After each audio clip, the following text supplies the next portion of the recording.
Hey everybody, Rory here, and today we're going to talk about the Styn Valve.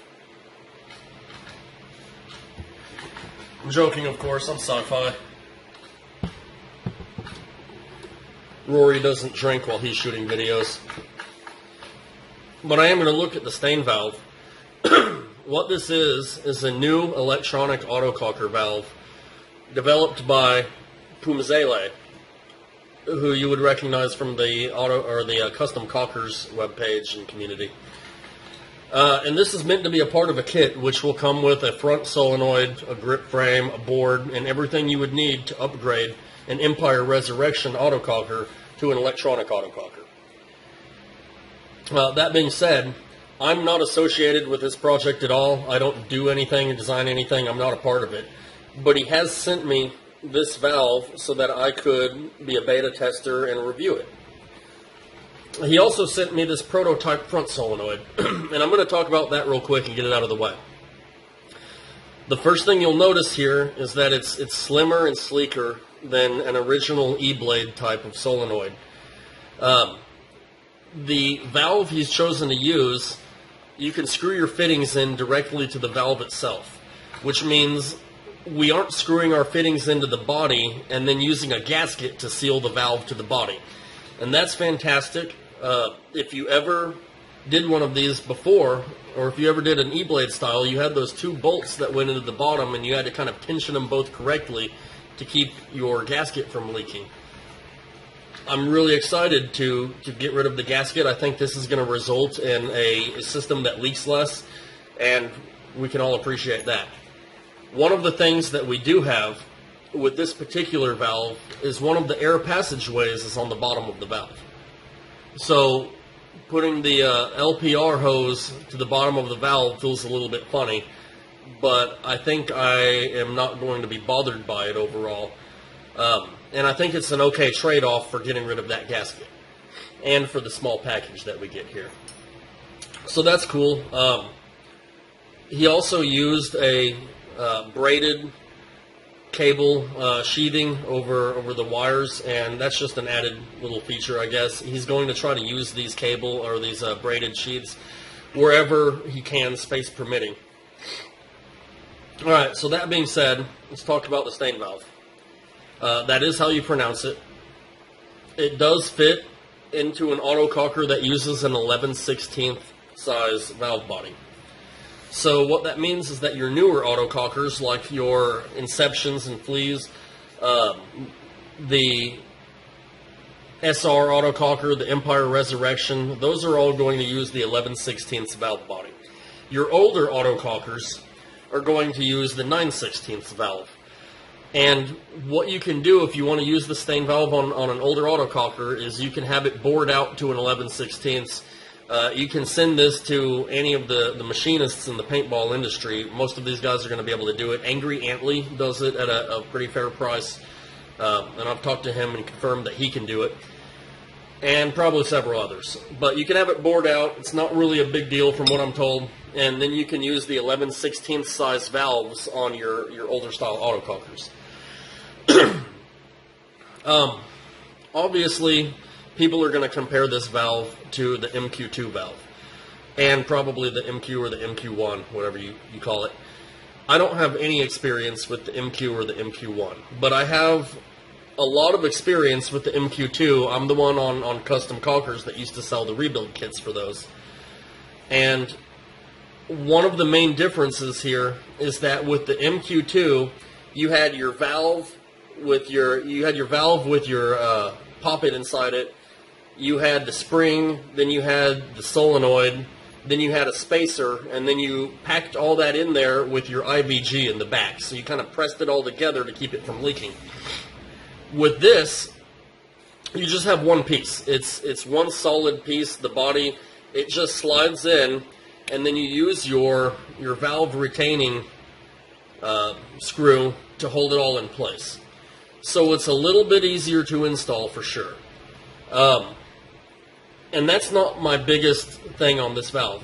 The thing I like the most is that on your MQ2, if you think back, the front of you had two parts that were special made. You had the urethane dot which went inside the housing with the solenoid. And you also had a flat black donut-shaped gasket seal, which was stamped out of a piece of urethane, and you had to put a screw into the front of it to screw it into the inside. On this one here, I can just unscrew the solenoid from the housing, and I press out the poppet and the spring. So we don't have any custom seals here. All of these seals can be replaced. He tells me that they're all accessible on eBay. Probably all of them are accessible on McMaster Car, I would think. But these are all just regular O-rings. You don't have anything that was custom stamped.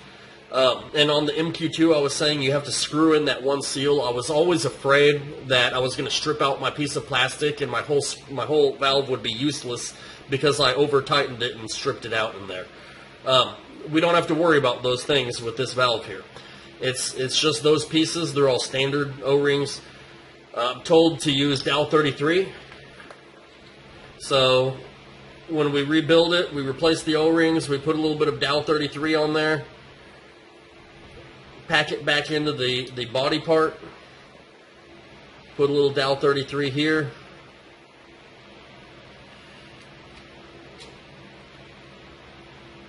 screw it in place.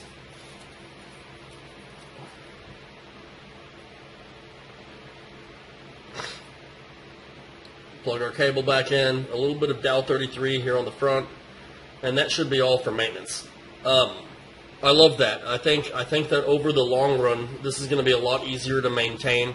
I don't have to worry about any custom parts, and that makes it nice.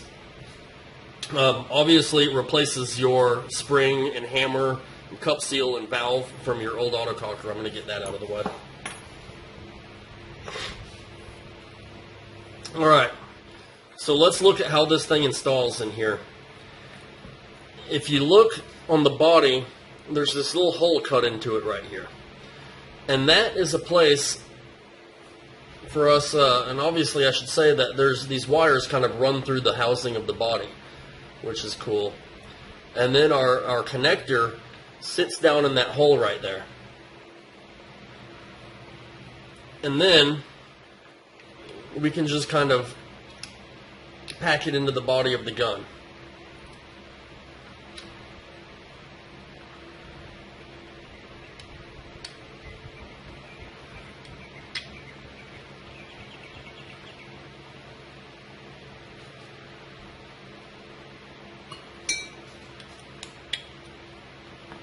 So, kind of slide it into place here, and as I slide it up, my wire is going to come into view. And he has told me that he's going to try to make that little cutout a little bit bigger so that the cable fits in there a little bit easier. But it's not really that hard to deal with. You want to be careful, obviously, but now that the valve is in place, I can kind of pull the wire up through. Use my valve retaining screw.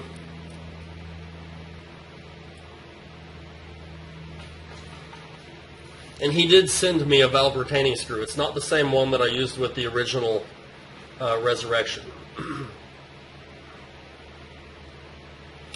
So you don't really even need to screw that down very tight. In fact, I found that if you screw this down too tight, you actually cause the valve to leak.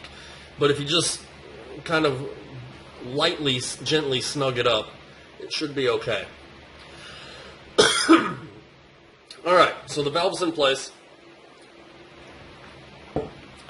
The next thing we need to mention is that you don't put more than 215 psi onto this valve.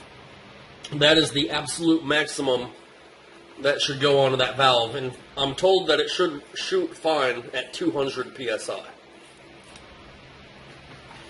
So I'm going to check my reg. I've already checked it and make sure that it works, that it's at about 175.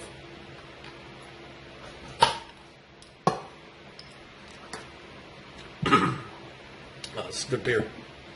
Alright, so I've already checked this reg, but I'm going to check it again.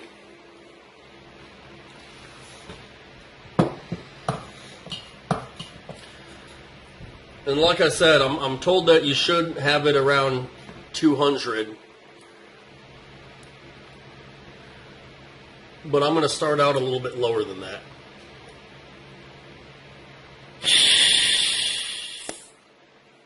Leaking a little bit. Let me back this out.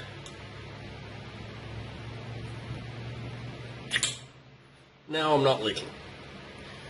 And about 175 psi here.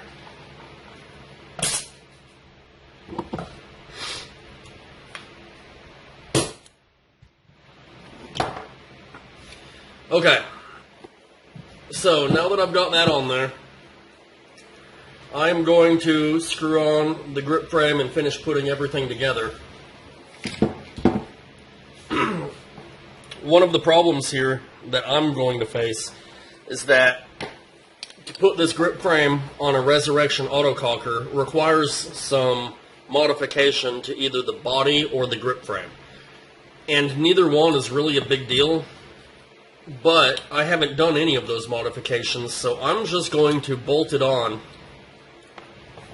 a little bit strangely.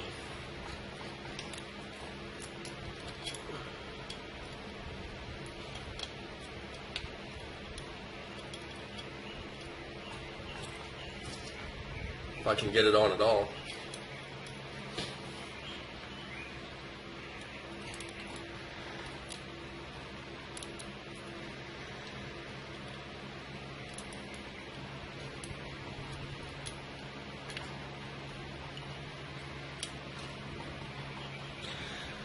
And you guys are going to love this.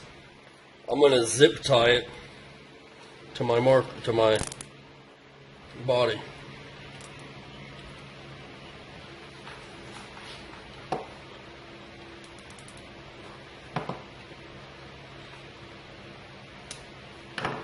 So, fantastic, huh? Alright.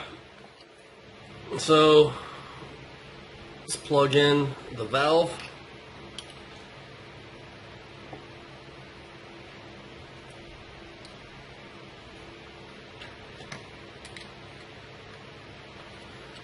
Plug in the caulking solenoid.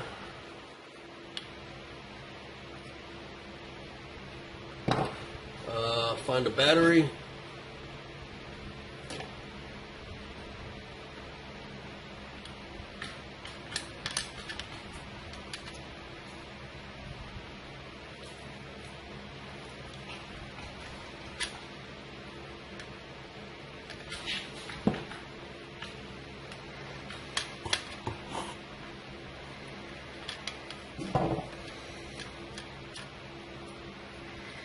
Alright, so let's see here.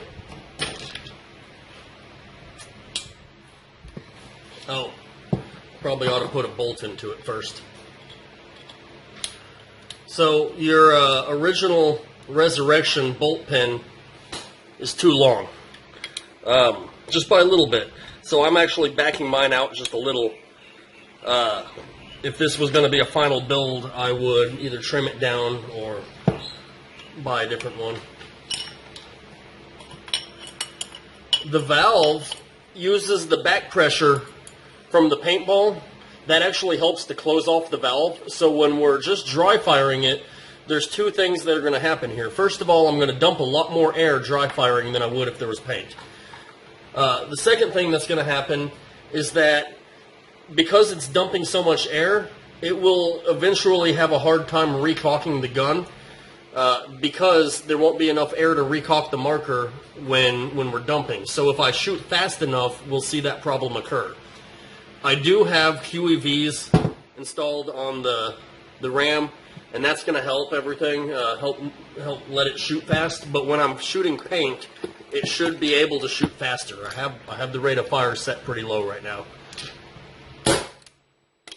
So the eye is on. Let me turn the eye off.